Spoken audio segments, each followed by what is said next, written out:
जी Thai કરી જાજો ભાઈ ખીલો ખોડી જાજો જો આપણે કરી નાખ્યું હે તમે કોઈ દી સાંભળ્યું કે દરગાહમાં નારિયેળ ચડે હા ભાઈ તમે બેહવાનું કેમ કીધું सर जी हमारी स्प्लेंडर है आपको बैठने दिए मुंह से सुपर निकल के बात कर पहले यार મને કઈ ખબર નથી ને અચાનક સરપ્રાઈઝ દીધી હો કેશોર કિંગ કરીને કેક મેં કીધું મારી જિંદગીમાં મેં કદી કેક કાપ્યો નથી રામ રામ ડેરે ને જેવી રીતના માણસોમાં બીમારી આવે મેલેરિયા ટાઇફોઇડ કમળો કોલેરા એ રીતના ભેહુમાં એક બહુ એટલે બહુ જોરદાર ખતરનાક બીમારી આવે જેનું નામ છે ખરવા પશુપાલન કરતા હોય ડેરી ફાર્મિંગ કરતા હોય કાં તો પછી ભેહું રાખતા હોય એને તો આ બીમારી વિશે ખબર જ છે પણ તોય તમારા માટે હું તમને કહી દઉં કે ખરવા એક એવી બીમારી છે ને કે જેમાં આપણા જે માલઢર હોય ને એના મોઢામાંથી સતત લાર પેડા રાખે અને એની અંદર છે ને ફોડા ઉપડી જાય એટલે કંઈ ખાય જ ના હાગે કંઈ ખાઈ ના હાગે તો બીજું કંઈ કામે ના કરી શકે ને એવું ના હરખા ઉભા થઈ શકે ના દૂધ દઈ શકે તો આ ખરવા બીમારી ના થાય એના માટે દવા અને દવા આપણે બે ઓપ્શન છે દવામાં એવું હોય કે આના ખાસ ઇન્જેક્શન આવે જેવી રીતના કેમ આપણે ઓલો પોલિયોના ઇન્જેક્શન આવે પહેલેથી પીવરાઈ દે એટલે પોલિયો ના થાય એવી રીતના સીઝન પહેલામાં ઇન્જેક્શન આવે કે તમે ઇન્જેક્શન મરાવી લ્યો તો ખરવા ના થાય તો દુઆમાં એવું હોય કે અમારા ગામમાં ખામરાજપીર બાપાની દરગાહ જેને બધા પ્રેમથી મંદિર કહે કોઈ પણ ગામમાં નવું કરવું હોય કોઈને કંઈ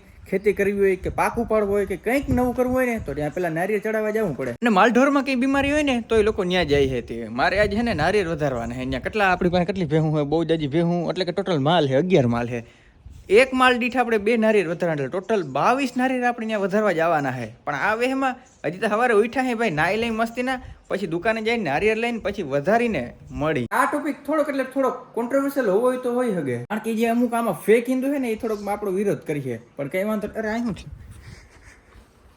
ये क्या है ओहो गाइस यहाँ पे चमची निकली है पूर्व जन्मમાં હે ને આ ચમચીએ બહુ મોટા પાપ કર્યા હતા એટલે આને દફન કરવામાં આવી હતી પણ તમારા ભાઈ આને કાઢીને મુક્તિ ને મોક્ષ દઈ દીધો છે સોરી હાલો ભાઈ નીકળી ગયા આપણી સસ્તી સ્પ્લેન્ડર લઈને કારણ કે ભાઈ ગામમાં જાવ ને આપણે સસ્તી સ્પ્લેન્ડર જ કાઢી બાકી અત્યારે હે ને બાપા હે ને બુલેટ લઈ ગયા હે એ ભાઈ સાઈડમાં રહીને જેમાં પેલી ઓલા આપણે લેવાના હે નારિયેળ બરોબર ને લતાવી નારિયેળ આપણે ભાઈ લેવાઈ ગયા છે 20 નારિયેળ લીધા છે જોવા દેખાય સોરી 22 લીધા કેટલા લીધા છે 22 નારિયેળ લીધા છે એટલે હે ને ધ્રોબા ને એવું બધું લેવાનું આપણે ખીલા લેવાના છે જે થાઈ કરી જાજો ભાઈ ખીલો ખોડી જાજો જો આપણે કરી નાખ્યું છે ચાલ છોડ જો ભાઈ અવડું મોટું બાજકો આપણે લીધું છે જોતા ભાઈ અને અહીં હે ને દરગાહ પૂગી ગયા હે જેને લોકો અહીંયા બધા પ્રેમથી મંદિર કહી છે અને અહીંયા ભાઈ નારિયેળ ચડાવે છે તમે કોઈ દી સાંભળ્યું કે દરગાહમાં નારિયેળ ચડે અમારા ગામમાં ચડે છે ભાઈ આવી સાચું હક તો ભાઈ આ કૂતરાને છે જોઈ લે કેમ આરામથી હું તો હે અરે આની કરતા ખાતરોના ટ્રેક્ટર વાલે છે ભાઈ તો હુકેલા નારિયેળ છે આ મારા ભાઈ લેવો ઓહો લીલા નારિયેળ લેવા આ તો કઈ ફોલાઈ રહે આવું કરીને બેઠો હતી તું હા રિયાસમાં હા ભાઈ આ 22 નારિયેળ ફોલવાના અને આ લીલું નારિયેળ ફોલવાનું આને ફોલતા આટલો જ સમય લાગીએ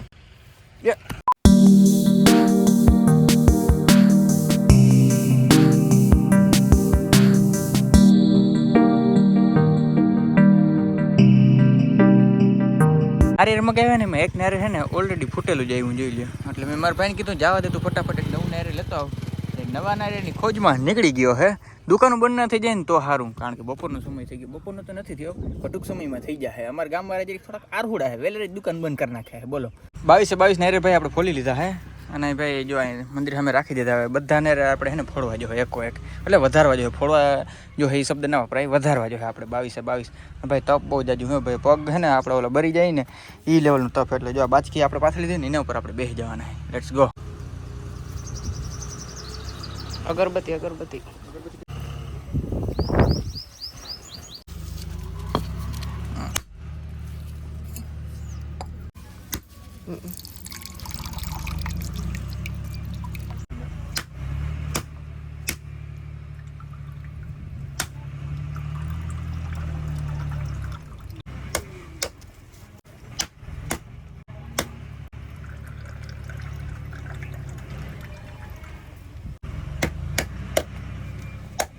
ભાઈ જ્યાં છેલ્લું નારિયેળ હતું ને એ આપણે વધારે લીધું હે જો અહીંયા આપણે ઢગલો કરી નાખ્યો ને પણ મોઢાની હાલત તમે જોઈ શકો તડકો ભાઈ બહુ જાજો પડે ગરમી બહુ જાજી છે છેલ્લું નારિયેળ વધારાઈ ગયું છે અને જો જે નારિયેળ વધારતા જાય ને એને 5 કરચું આપણે અહીંયા રાખતું જવાનું છે જો કે એ તો બેઝિક નિયમ બેઝિક પ્રિન્સિપાલ છે નારિયેળ ભાઈ વધારે લીધા છે હવે એક નારિયેળ આપણે કાઢવા જોઈએ અટાણા તો આપણે સ્પ્લેન્ડરમાં ભરી નાખ્યા ઘેર જઈને કાઢ્યું બરોબર હવે ફટાફટ ભાઈ ઘેર વહી જાય બપોર થઈ ગઈ 12 વાગ્યા પહેલાં બધા વધારવાના હતા 12 વાગ્યા પહેલાં જ આપણે વધારે લીધા હા ભાઈ તમે બેહવાનું કેમ કીધું सर जी हमारी स्प्लेंडर है आपको बैठने दिए मुंह से सुपर निकल के बात कर पहले ગુડ મોર્નિંગ, રામ રામ ડાયરા અને બીજા દિવસના ભાઈ. અને આજે છે તારીખ 4/6/2000. બ્લોગ થોડોક આડાવરો આવતો હોય, તારીખ ઉપર તમારે બહુ જતું ધ્યાન નહીં દેવાનું. 4/6/2000 એટલે તમારા ભાઈનો બર્થડે છે. અને જાવું છે આપણે જામનગર, એટલે ગાડી કરી નાખી સ્ટાર્ટ. કોલ્ડ સ્ટાર્ટ કરી છે, બપોર વચ્ચે આપણે કોલ્ડ સ્ટાર્ટ કરી છે. જામનગર આપણે ભાગવાનું છે. ત્યાં શું કરવાનું છે? વિડીયો શૂટ કરવાનો છે ભાઈ. ચેલેન્જ વિડીયો નહીં, નોર્મલ વિડીયો આપણે શૂટ કરવાનો છે આ વ્લોગ માટે. વ્લોગ શૂટ કરવા માટે ભાઈ આપણે જામનગર જઈએ. બોલો, એસી ચાલુ કરી નાખવાનું. રેડી? હાલો ફટાફટ ભાઈ જતા હોય પેલા.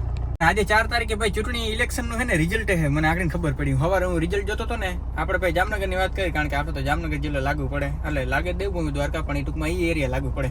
એમાં ફર્સ્ટ રાઉન્ડમાં પૂનમબેન માડમનો મત થોડાક ઓછા હતા, જેપી મારેને વધારે હતા. જેપી મારે કોંગ્રેસમાં, પૂનમબેન માડમ ભાજપમાં. પણ બીજા રાઉન્ડમાં છે ને, પૂનમબેન માડમના મત વળી પાછા વધી ગયા હતા.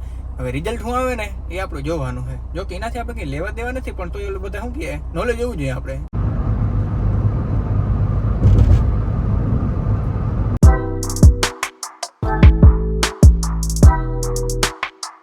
સબસ્ક્રાઈબર ભાઈ ભૂટકી ગયા હતા, એટલે આપણે થોડીક વાર બ્રેક મારી દીધી. પણ મારી દેવાય બ્રેક, એમાં કંઈ વાંધો નહીં. એના થકી જ આપણે હે. તો લેટ્સ ગો જામનગર. બાકી ફટાફટ જામનગર પૂગી ગયા હતા ભાઈ. ભાઈની હોસ્ટેલે જરીક વાર આરામ કરીને વળી પાછા એક ભાઈબંધના છે ને, આપણે શું કહેવાય, ઓફિસે જવાનું હોય ભાઈ. પાર્ટી છે બહુ મોટા ભાઈ, અને મારા ભાટિયા જ છે.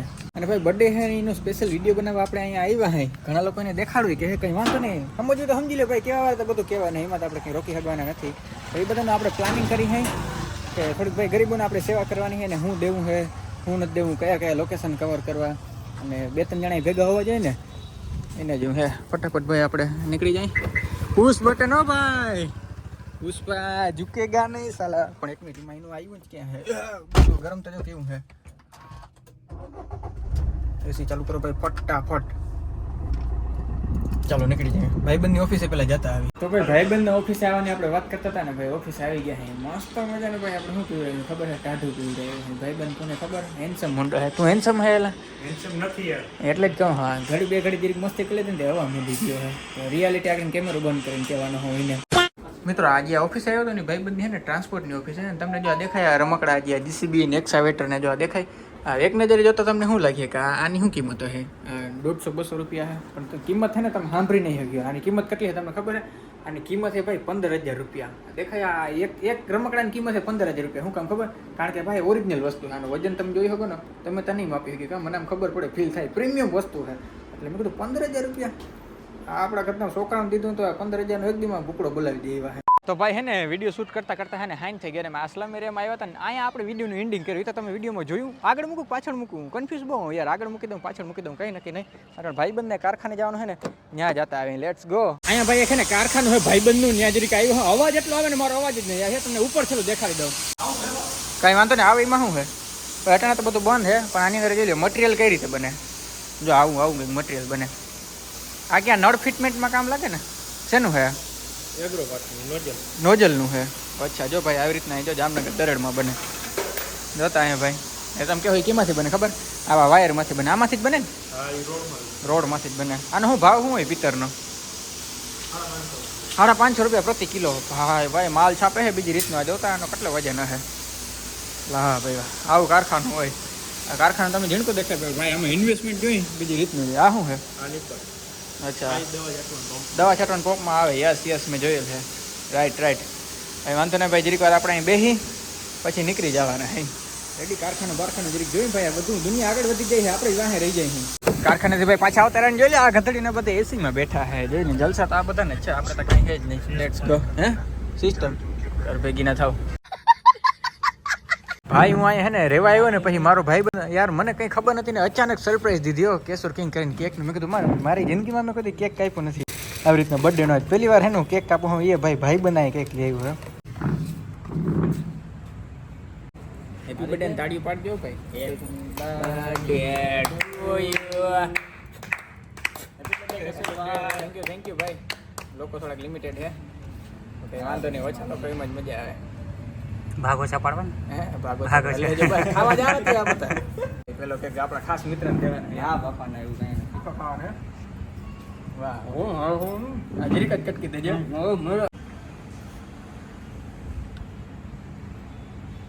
બર્થડે બોય કામ જરીક તો કરાવવું પડે ને. જરીક આવડવું પડે, શાસ્ત્ર દેવું પડે. આ ઝીણકો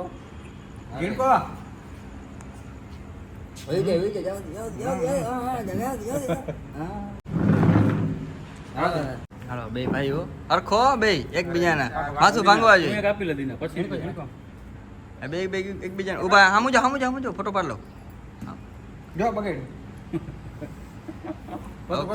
ઓકે હવે બે એકબીજાને માથું ભાંગવા જોઈએ साले तू